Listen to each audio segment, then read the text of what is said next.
Mafia Atiq Ahmad की पत्नी को लेकर बड़ा खुलासा। फरार शाइस्ता परवीन के साथ तस्वीर में दिख रही है महिला, आखिर कौन? इस महिला और शाइस्ता के बीच क्यों हो रहा पंगा? कहा जाता है कि माफिया अतीक अहमद और अशरफ दोनों एक दूसरे को जान से ज्यादा चाहते थे। इतना ही नहीं, दावा किया जाता है कि अशरफ को माफिया की दुनिया का बादशाह बनाने के लिए अतीक ने उसके रास्ते से कई कांटे भी हटाए। हालांकि अब दोनों के मारे जाने के बाद अतीक कुनबे का पारिवारिक कलह अब सामने आ रहा है।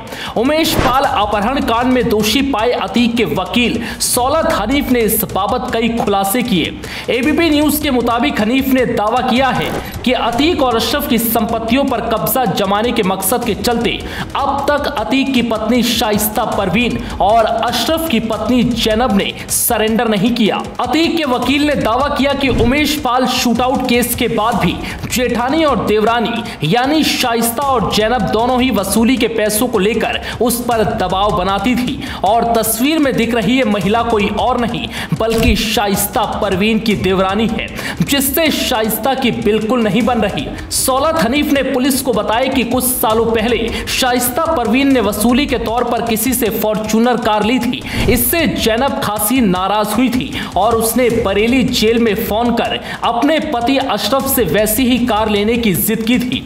वकील ने दावा किया कि इसके बाद अशरफ ने उसी बिल्डर से अपनी पत्नी जैनब को भी एक कार देने को कहा था। वकील सौलत हनीफ का दावा है कि शाइस्ता और जैनब दोनों ही बेहद महत्वाकांक्षी महिलाएं हैं। वकील ने दावा किया कि अशरफ के जेल जाने के बाद से शाइस्ता और जैनब दोनों के रिश्तों में काफी खटास आ गई थी।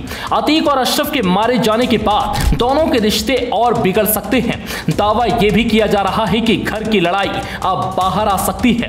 दोनों खुलकर एक दूसरे के आमने सामने खड़ी हो सकती हैं। हालांकि शाइस्ता और जैनब फिलहाल दोनों लापता हैं। पिछले करीब 2.5 महीने से ज्यादा का वक्त बीत चुका है, लेकिन पुलिस अब तक शाइस्ता का कुछ पता नहीं लगा पाई।